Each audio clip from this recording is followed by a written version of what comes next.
Good evening. Tonight I'm going to do a green lentil bake for you. It's an easy dish to do. It's pretty inexpensive. It's tasty. It's nutritious. It's got everything going for it, and it's also a very filling dish as it happens. So we'll have a little look at the ingredients first, and then I'll crack on and cook it for you. Okay, here we are. We've got the ingredients here. I'll go through them. That's a 500 gram box of passata, which essentially is crushed tomatoes. 200 grams of green lentils, and they will swell, they will suck up a lot of moisture, and I'll put those in last because you don't really fry those. I'll be adding paprika and garlic to the mix. I'll chop these three up, pepper, onion and mushroom. You can add or subtract whatever you like on this recipe, and I'll pop them into fry together before I put the passata in, followed by the green lentils. Cook that off and then pop them into bake with a covering of parmesan, and that really sums the whole meal up. You can add anything you like to it, obviously in the way of pasta, rice, etc, etc, but we'll probably eat this tonight. Right, I've got the frying going here. It's all looking tickety-boo. I'm now going to put in the passata first, and I'm going to put a good helping of mixed herbs and a couple of teaspoons of paprika as well. So here we go.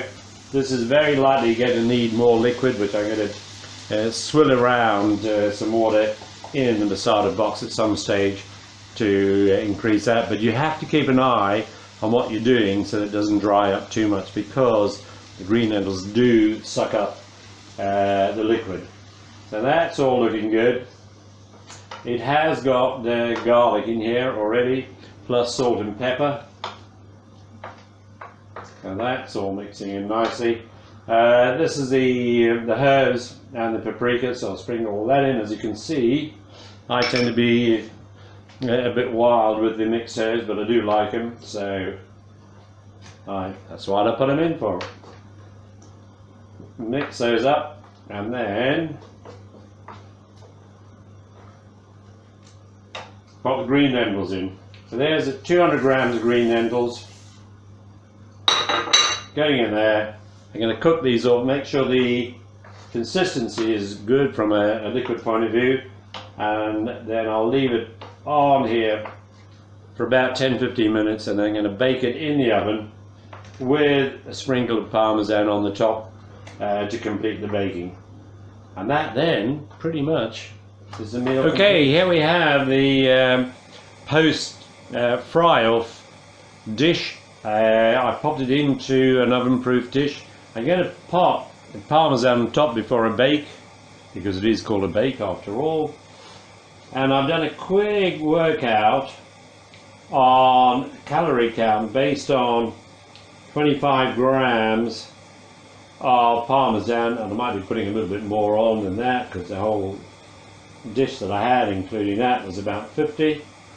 I'm going to bake it for about 15 to 20 minutes, which should brown the dish beautifully, and then we'll see what the net result is. And that, guys, is the end result. Just been nicely browned. The total calorie count, I reckon, on what I've got there is just under 700 calories. So 350 calories per portion. And it's a generous portion, which you can add to as well, of course, if you wish to have rice, pasta, quinoa, whatever you like, couscous. But it's a lovely meal, plenty of taste, and with the news we've had today about people eating processed foods, it's all home cooked. Isn't that great?